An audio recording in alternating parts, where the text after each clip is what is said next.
The forest of Lyria was always quiet, but today it felt almost frozen. Cold blue mist covered the ground. Wrapping the trees like pale ribbons, a small alien girl sat under an ancient root. Her legs crossed, her hands on her lap, and her eyes fixed on one empty path. She did not blink often, she did not move much, and she did not speak unless the wind forced her to whisper. Everyone knew her as the girl who never moved. Travelers passed by her for years. Merchants always walked faster when they saw her. Hunters avoided her side of the forest. Soldiers refused to patrol near her tree. Some said she was cursed. Others said she was waiting for ghosts. But no one asked her why she stayed there every single day. Her clothes were old and weather-faded, but she wore them with quiet dignity. Around her neck hung a small broken pendant, the last thing she kept close to her heart. Every sunrise, she touched it gently and whispered the same line, "Mama, Papa, I'm still here." The girl had been there for so long that the ground below her was shaped like her body. The soil was pressed down perfectly in her sitting form. Even the grass around her learned to grow around her shadow. Seasons changed, storms passed, strange beasts came and went. But she remained, still, silent, and heartbreakingly patient. Most people believed she was strange. But in truth, she was loyal. Her parents had told her, long ago, "Stay here, little star. We'll return soon."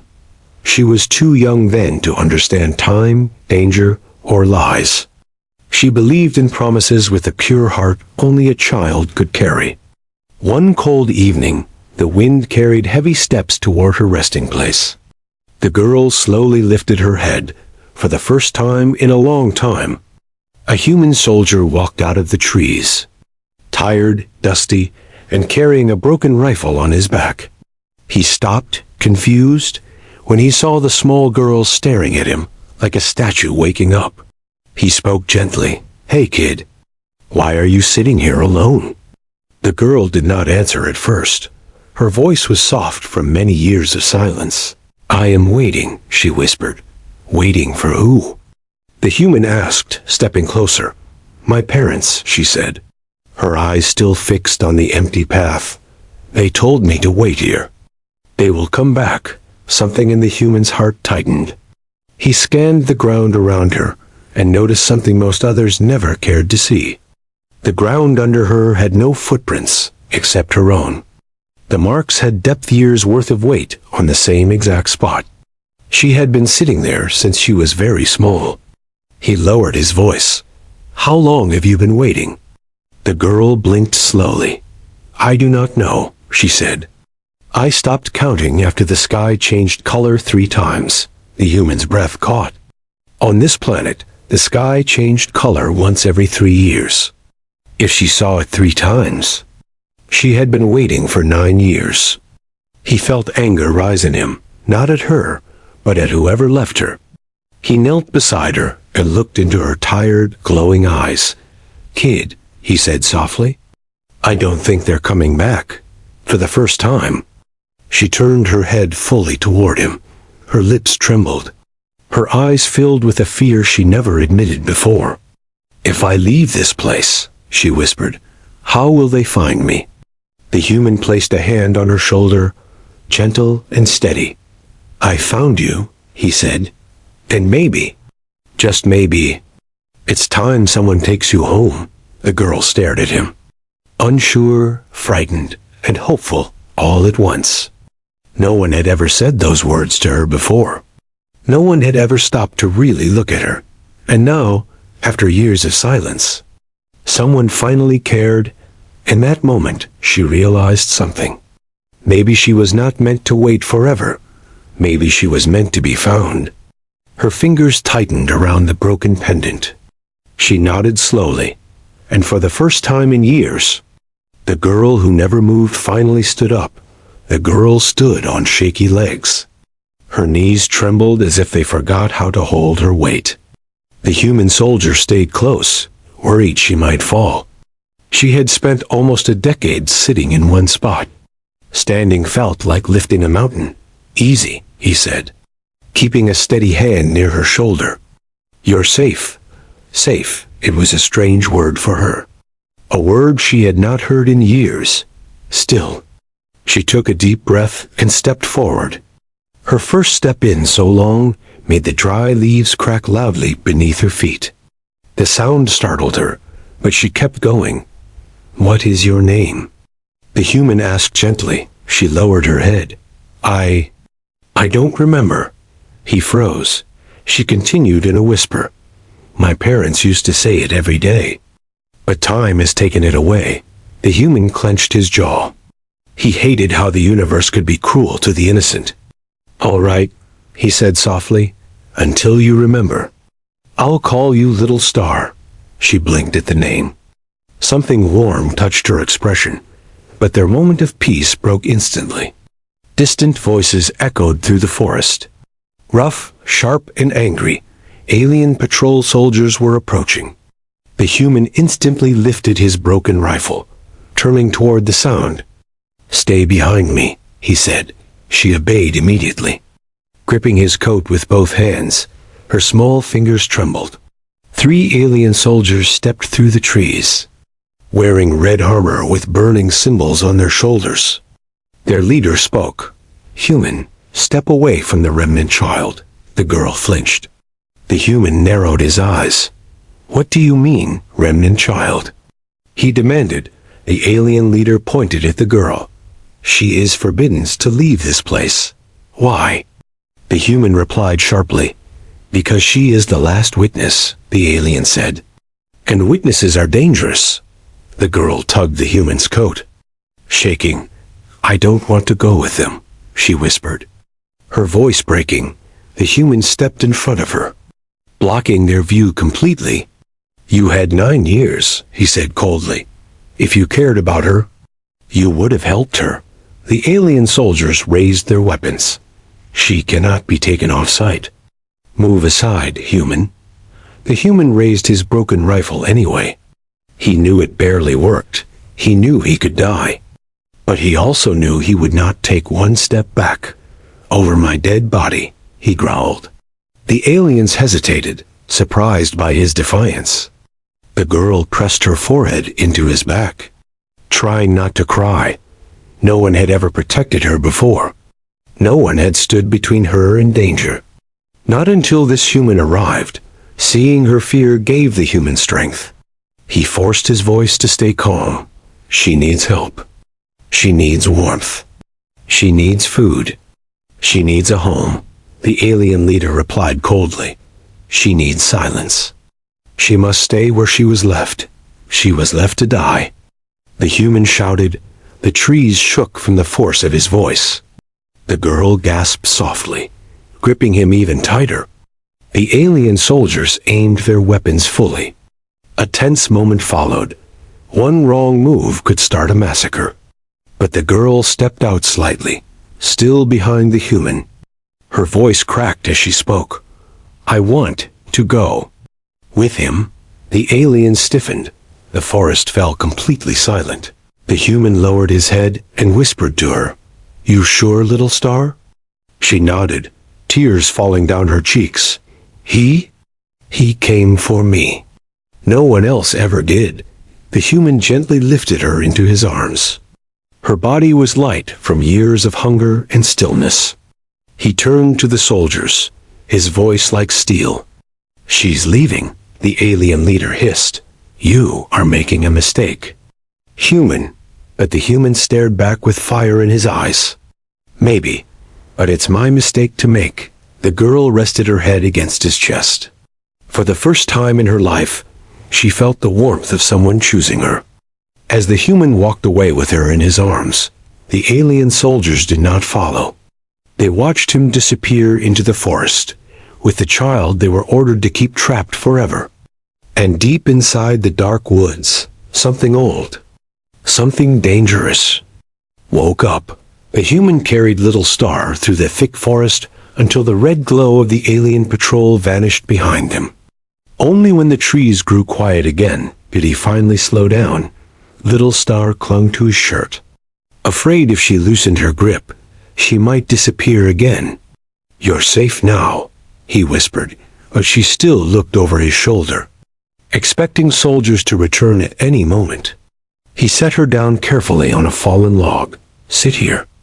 Little star, let me check if anyone is following us." She nodded and held her pendant tightly, its cracked surface glowing faintly in the dim light.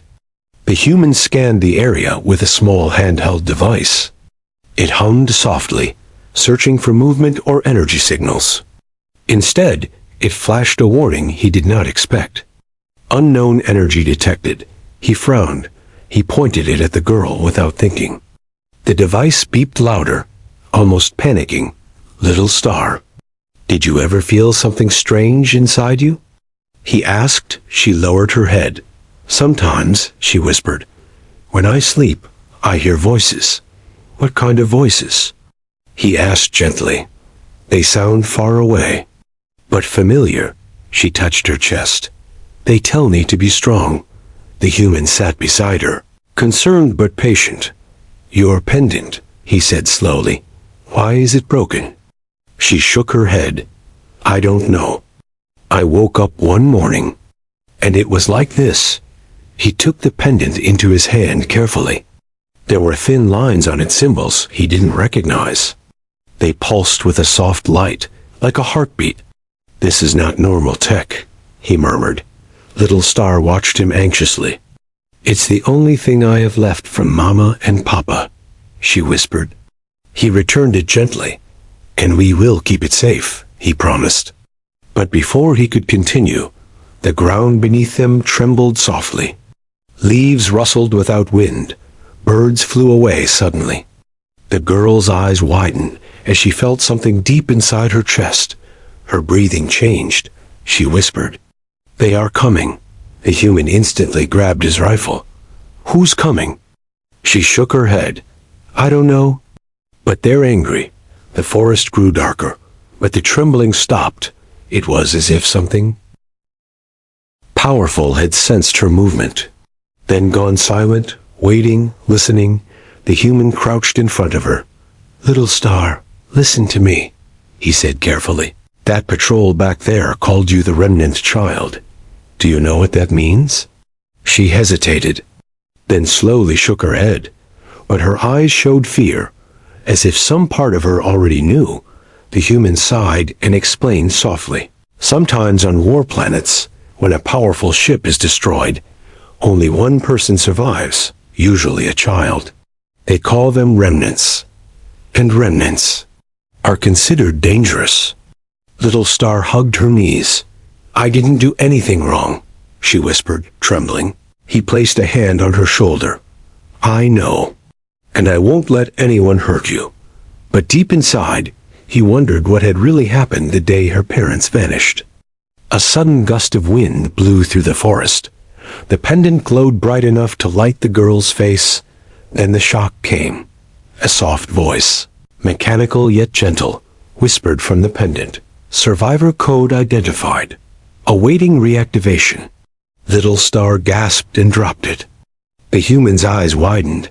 "That's a data key," he whispered. "Your pendant is a device." The voice continued. "Coordinates stored, escape protocol incomplete." The human realized the truth. Her parents had been scientists. They were carrying something important, and Little Star was the last one who knew the path. Even if she didn't remember it, the girl trembled. "Did my mama leave this message?" He swallowed hard. "It's possible." She lifted the pendant again. Her small hands glowed faintly against it. She whispered, "Then I want to hear everything."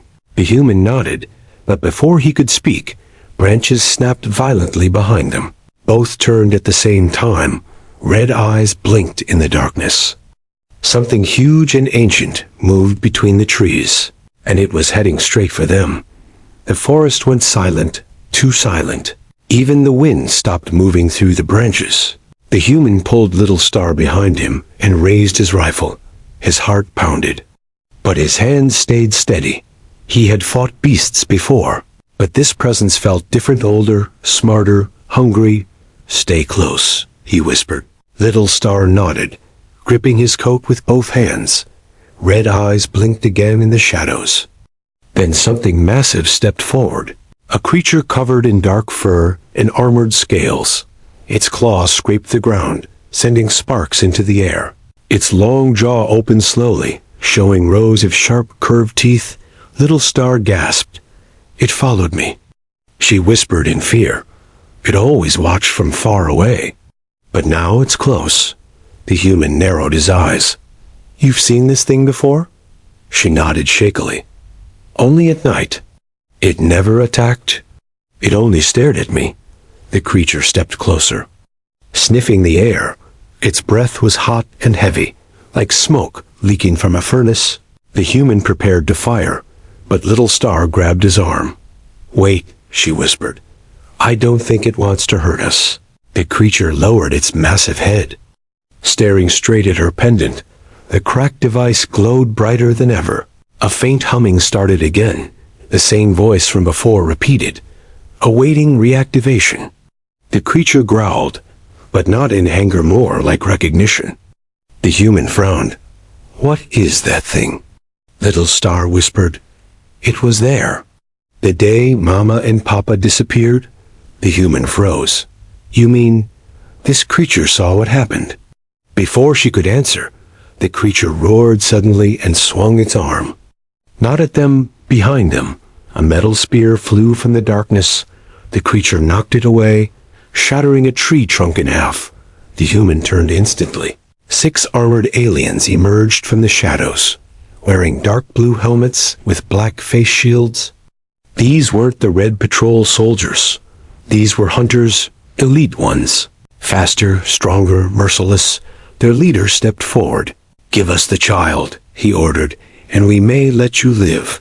The human stepped in front of her without hesitation. Not happening, he said calmly. Little Star hid behind him, trembling like a leaf. The hunters aimed energy blades at them. Glowing blue, the leader spoke again. She is the remnant key. Her parents hid coordinates that can destroy fleets. She must not fall into human hands. The human felt cold inside, so that was why she waited alone. Her parents hadn't abandoned her. They were protecting something, and someone killed them for it. Little Star's voice cracked as she whispered, My mama, my papa, they died because of me. The human knelt beside her quickly. No, he said firmly. They died for you, not because of you. The hunters moved closer, energy blades humming louder. The creature growled fiercely, placing itself between the girl and the killers. The human realized the truth. This thing, it was guarding her. He whispered. The hunter leader raised his blade. Kill the beast. Capture the girl. The creature roared so loudly the ground shook. Little Star covered her ears. Her pendant glowed even brighter. The light reflected in her eyes until they shimmered like stars. Then something impossible happened. The creature bowed its huge head toward her, like a knight kneeling before a queen. The human's breath caught. What? What are you? He whispered to the girl. She shook her head, terrified. I don't know. But they want me. The hunters launched forward. The creature leaped to block them. The human fired wildly. Fighting to protect her, the forest exploded into chaos. Light, claws, energy blasts, and desperate screams. Little Star fell backward, gripping her pendant as it pulsed violently against her chest. Her eyes widened. She whispered one trembling sentence. They're not the only ones coming. The ones who took my parents. They're coming back. Chaos swallowed the forest. Blades clashed, energy blasts flashed, and the giant creature battled the hunters with brutal force. The human grabbed Little Star's hand and pulled her behind a fallen tree, shielding her from flying sparks and splintered wood.